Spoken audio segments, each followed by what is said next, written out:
नमस्कार. आज आपण वन लाइनर प्रश्नसंच पाहणार आहोत, जो महा-टी-ई-टी 2026 परीक्षेसाठी खूप महत्त्वाचा असणार आहे आणि हा प्रश्नसंच दक्षिण भारतातील प्राचीन राज्ये याच्यावर आधारित आहे. चला तर पहिला प्रश्न पाहूया. दक्षिण भारतातील कोणत्या 3 प्राचीन राजसत्तांचा उल्लेख तत्कालीन साहित्यात येतो? तर याचं बरोबर उत्तर असणार आहे चेर, पांड्य आणि चोळ. बघा, दक्षिण भारतातील 3 प्राचीन महासत्ता आहेत किंवा राजसत्ता आहेत आणि त्यांची नावं आहेत चेर, पांड्य आणि चोळ. चला तर पुढचा प्रश्न पाहूया. या राजसत्तांचा उल्लेख कोणत्या महाकाव्यांमध्ये आढळतो? तर याचं बरोबर उत्तर असणार आहे रामायण आणि महाभारत. बघा, रामायण आणि महाभारतामध्ये या राजसत्तांचा उल्लेख आढळतो आणि ती आहेत चेर, पांड्य आणि चोळ यांचं. पुढचा प्रश्न पाहूयात. तमिळ भाषेतील कोणत्या साहित्यात या 3 राजसत्तांचा उल्लेख आहे? आणि याचं बरोबर उत्तर असणार आहे संगम साहित्य. बघा, तमिळ भाषेतील संगम साहित्यांमध्ये या 3 राजसत्तांचा उल्लेख आपल्याला आढळतो आणि त्यांची नावं आहेत चेर, पांड्य आणि चोळ. पुढचा प्रश्न पाहूयात. मुझिरीस हे बंदर, महत्वाचे बंदर कोणत्या राज्यामध्ये होते? बघा, मुझिरीस नावाचे बंदर होते आणि हे कोणत्या राज्यात आहे? तर याचं बरोबर उत्तर असणार आहे चेर राज्य. चेर राज्यामध्ये आपल्याला केरळच्या किनाऱ्यावर मुझिरीस नावाचे बंदर पाहायला मिळतं. पुढचा प्रश्न आहे, मुझिरीस बंदरातून कोणत्या वस्तूंची निर्यात रोम आणि पश्चिमेकडील देशांना होत असे? आता मुझिरीस या बंदरामधून पश्चिम देशांना किंवा पश्चिमेकडील देशांना आणि रोम येथे काय केली जायची? निर्यात केली जायची. त्यामध्ये मसाल्याचे पदार्थ, मोती आणि मौल्यवान रत्ने असायचे. पुढचा प्रश्न आहे, पांड्य राज्याचा विस्तार आजच्या कोणत्या राज्यात होता? आता बघा, पांड्य हे जे राज्य होतं याचा विस्तार आजच्या राज्यामध्ये आहे तो तामिळनाडू या राज्यामध्ये होता. पुढचा प्रश्न पाहूयात. पांड्य राज्याची राजधानी कोणती होती? बघा, पांड्य या राज्याची राजधानी मदुराई ही होती. पुढचा प्रश्न आहे, प्राचीन चोळांचे राज्य तामिळनाडूतील कोणत्या प्रदेशात होते? आता चोळांचं जे राज्य आहे ते तिरुचिल्लापल्लीच्या आसपासच्या प्रदेशात होतं. प्राचीन चोळ जे राजघराणं होतं त्यांचं जे राज्य आहे ते तामिळनाडूतील तिरुचिल्लापल्लीच्या आसपासच्या प्रदेशात होतं. पुढचा प्रश्न आहे, सातवाहन घराण्याचा संस्थापक कोण होता? आणि याचं बरोबर उत्तर असणार आहे राजा सिमुक. सातवाहन घराण्याचा जो संस्थापक आहे त्याचं नाव आहे राजा सिमुक. पुढचा प्रश्न आहे, सातवाहन राजांची राजधानी कोणती होती? आणि याचं बरोबर उत्तर असणार आहे प्रतिष्ठान, म्हणजेच आजचं पैठण. बघा, सातवाहन हे राजा आपल्या महाराष्ट्रामध्ये होते आणि त्यांची जी राजधानी होती ते प्रतिष्ठान होती आणि म्हणजे आजचं जे नाव आहे ते पैठण असं नाव आहे. पुढचा प्रश्न आहे, पुणे जिल्ह्यातील जुन्नर जवळचा कोणत्या लेण्यात सातवाहन घराण्यातील व्यक्तींची नावे आहेत? बघा, आता पुणे जिल्ह्यामध्ये जुन्नर जवळ नाणेघाट नावाची लेणी आहे आणि तिथे सातवाहन घराण्यातील व्यक्तींची नावे आहेत. पुणे जिल्ह्यातील जुन्नर जवळ नाणेघाट लेणी लक्षात ठेवायचं आहे. पुढचा प्रश्न असणार आहे, कोणता सातवाहन राजा आपल्या नावाआधी आईचे नाव लावत असे? तर याचं नाव असणार आहे गौतमीपुत्र सातकर्णी. बघा, गौतमीपुत्र सातकर्णी हा सातवाहन राजा होता आणि तो आपल्या नावाच्या आधी आईचं नाव लावत होता. पुढचा प्रश्न आहे, गौतमीपुत्र सातकर्णीने कोणत्या शक राजाचा पराभव केला? बघा, गौतमीपुत्र सातकर्णीने नहपान नावाच्या शक राजाचा पराभव केला होता. पुढचा प्रश्न आहे, नाशिकच्या लेखात गौतमीपुत्राचा उल्लेख काय म्हणून केला जातो?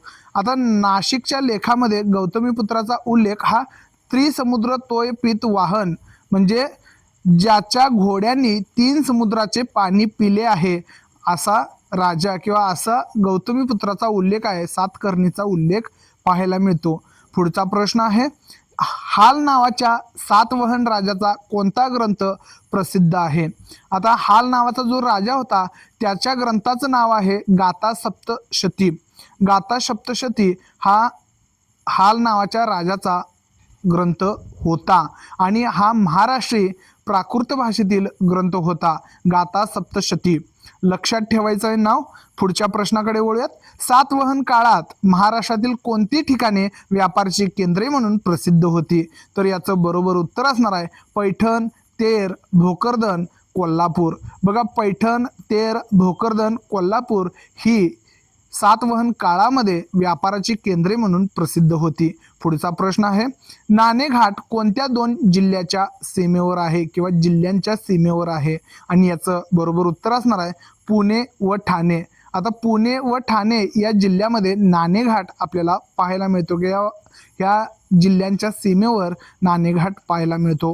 पुढचा प्रश्न आहे, नाणेघाट हा घाट रस्ता कोणाच्या कारकिर्दीत तयार करण्यात आला? आणि याचं बरोबर उत्तर असणार आहे सातवाहनांच्या कारकिर्दीत. बघा, सातवाहन जे होते यांच्या कारकिर्दीमध्ये नाणेघाट तयार करण्यात आलेला होता आणि हे जे घाट आहे हे सुमारे 2000 वर्षापूर्वी तयार करण्यात आलेला आहे. पुढचा प्रश्न पाहूयात. देश व कोकण यांच्यामधील मुख्य व्यापारी मार्ग कोणता होता? आणि याचं बरोबर उत्तर असणार आहे नाणेघाट. बघा, कोकणामध्ये जाणारा की देशातून कोकणामध्ये जाण्यासाठी आपल्याला नाणेघाट उतरून किंवा नाणेघाटातूनच जावे लागत असायचे. पुढचा प्रश्न आहे, काही सातवाहन नाण्यांवर कशाची प्रतिमा आढळते? आता सातवाहन नाण्यांवर आपल्याला जहाजाची प्रतिमा पाहायला मिळते. बघा, हे सातवाहनांच्या प्रबळ आरमाराचे आणि समुद्री व्यापाराचे प्रतीक होते. सुमारे 2000 वर्षापूर्वीचा हा इतिहास आहे आणि त्यावेळी देखील समुद्री व्यापार चालत असायचा आणि सातवाहनांनी किंवा वाहनांनी त्यांच्या नाण्यावर आरमाराचे आणि समुद्री व्यापाराचे प्रतीक म्हणून जहाजाची प्रतिमा पाहायला मिळते किंवा आढळते. पुढचा प्रश्न आहे, सातवाहनांच्या काळात महाराष्ट्रात कोणती महत्त्वाची लेणी खोदली गेली? आणि याचं बरोबर उत्तर असणार आहे अजिंठा, नाशिक, कार्ले, भाजे, कान्हेरी, जुन्नर. सातवाहनांच्या काळामध्ये अजिंठा, नाशिक, कार्ले, भाजे, कान्हेरी आणि जुन्नर या लेण्या खोदलेल्या दिसतात. पुढचा प्रश्न, कार्ले येथील प्रसिद्ध वास्तू कोणती आहे? आता कार्ले हे चैत्यगृह या वास्तूसाठी प्रसिद्ध आहे. पुढचा प्रश्न आहे, सातवाहनानंतर उदयास आलेले दक्षिण भारतातील सामर्थ्यशाली राजघराणे कोणते? आणि याचं बरोबर उत्तर असणार आहे वाकाटक. सातवाहनानंतर वाकाटक हे सामर्थ्यशाली राजघराणे दक्षिण भारतामध्ये उदयास आले होते. पुढचा प्रश्न बघा, वाकाटक राजघराण्याचा संस्थापक कोण होता? आणि याचं बरोबर उत्तर असणार आहे विंध्य शक्ती. वाकाटक राजघराण्याचा संस्थापक विंध्य शक्ती होता.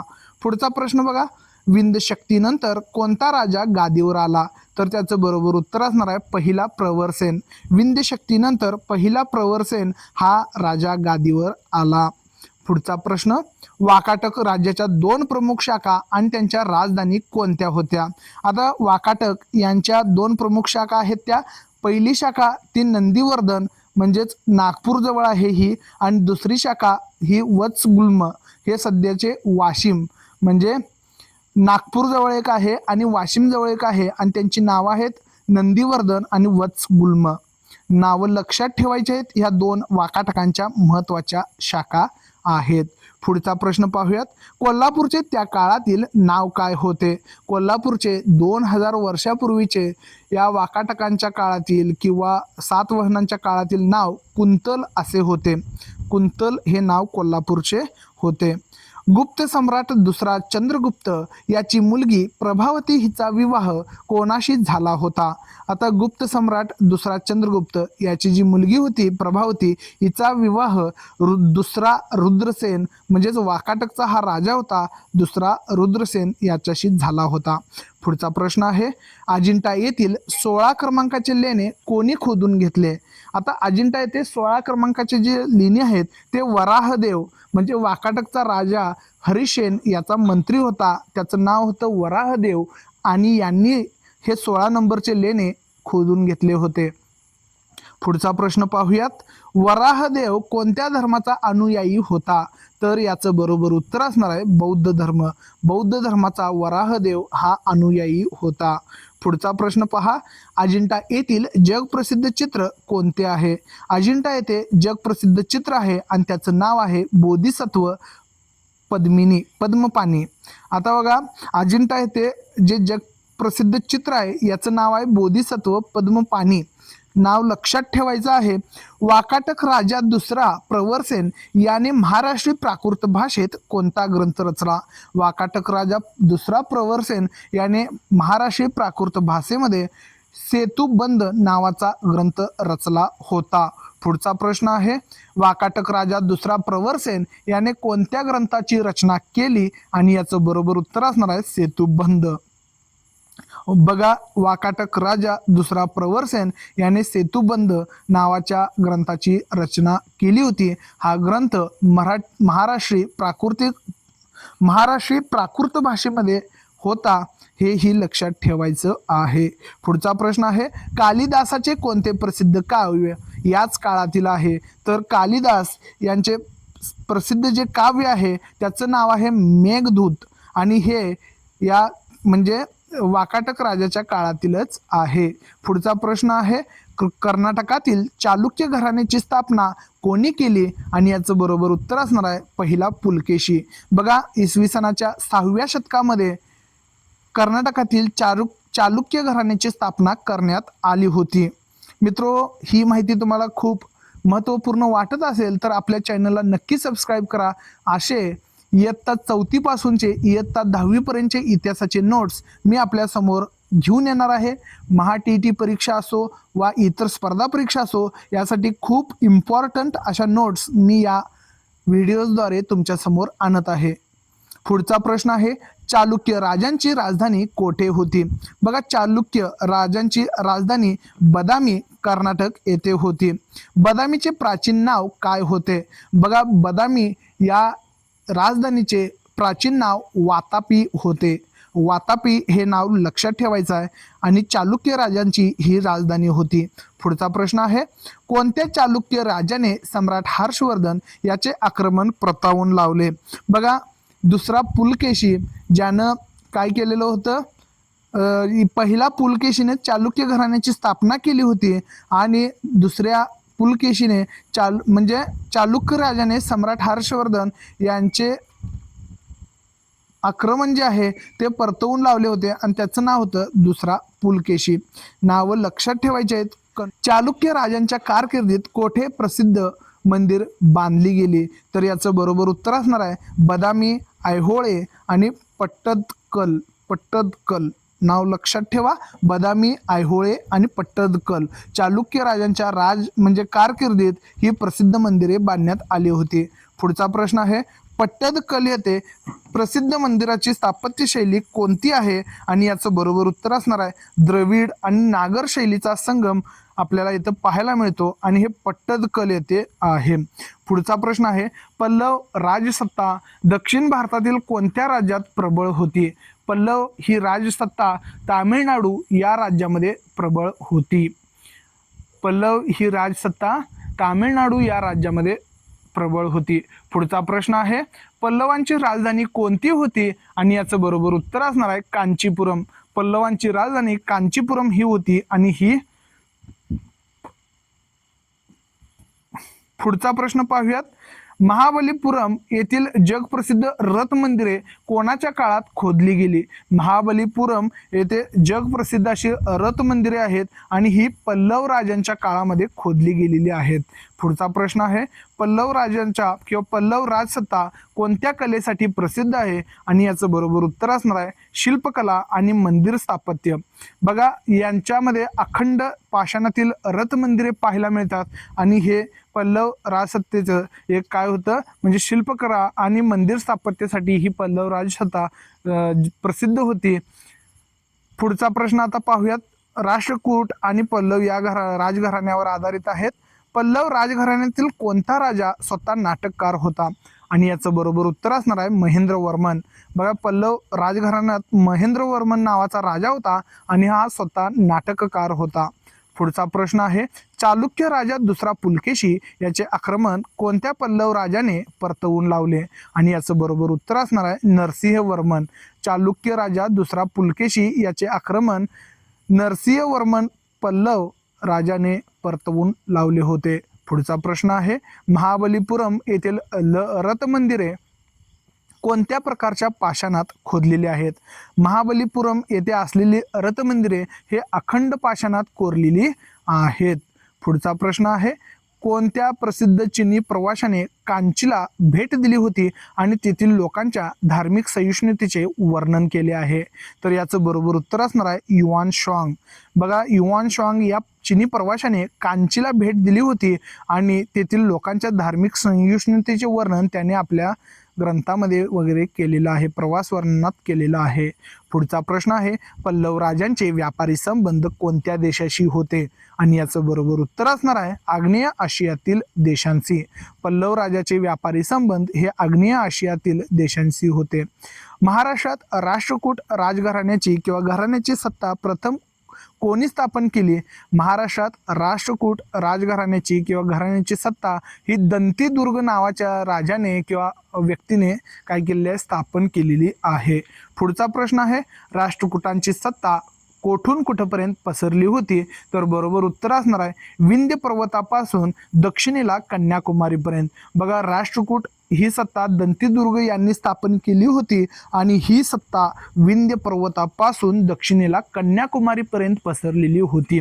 मित्रो, ही माहिती आपल्याला कशी वाटली हे नक्की कमेंट करून सांगायचं आहे. पुढचा प्रश्न पाहूयात, वेरूळचे जगप्रसिद्ध कैलास मंदिर कोणत्या राष्ट्रकूट राजाने खोदून घेतले? आणि याचं बरोबर उत्तर असणार आहे कृष्ण राजा पहिला. कृष्ण राजा पहिला याने वेरूळचे जगप्रसिद्ध कैलास मंदिर खोदून घेतले आहे.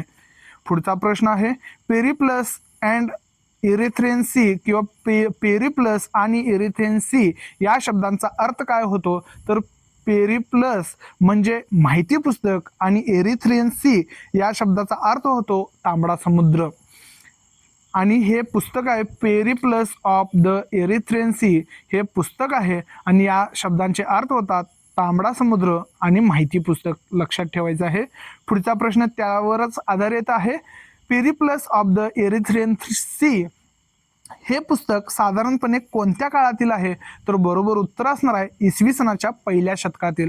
बघा, इसवी सनाच्या पहिल्या शतकात एरिथ्रियन सी किंवा Periplus of the Erythraean Sea हे पुस्तक लिहिण्यात आलेलं होतं.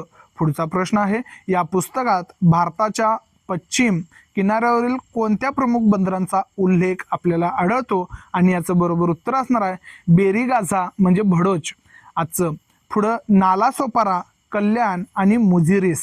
बघा, 3 प्रकार किंवा 4 प्रकारचे बंदर आहेत. ही प्रमुख बंदरं होती भारतातील आणि त्यांची नावं आहेत बेरीगाझा, नालासोपारा, कल्याण आणि मुझिरीस. पुढचा प्रश्न आहे, मुझिरीस हे बंदर सध्या कोणत्या शहराच्या जवळ होते? मुझिरीस हे बंदर सध्याच्या कोणत्या शहराच्या जवळ होते?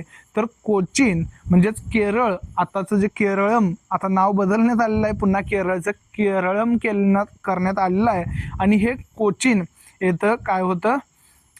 मुझिरीस नावाचं बंदर होतं. चला, तर ही माहिती तुम्हाला कशी वाटली नक्की कमेंट करून सांगायचं आहे. आणि अशाच व्हिडिओसाठी आमच्या यूट्यूब चॅनलला आणि इंस्टाग्राम फेसबुक पेजला सबस्क्राईब करायला विसरू नका, फॉलो करायला विसरू नका.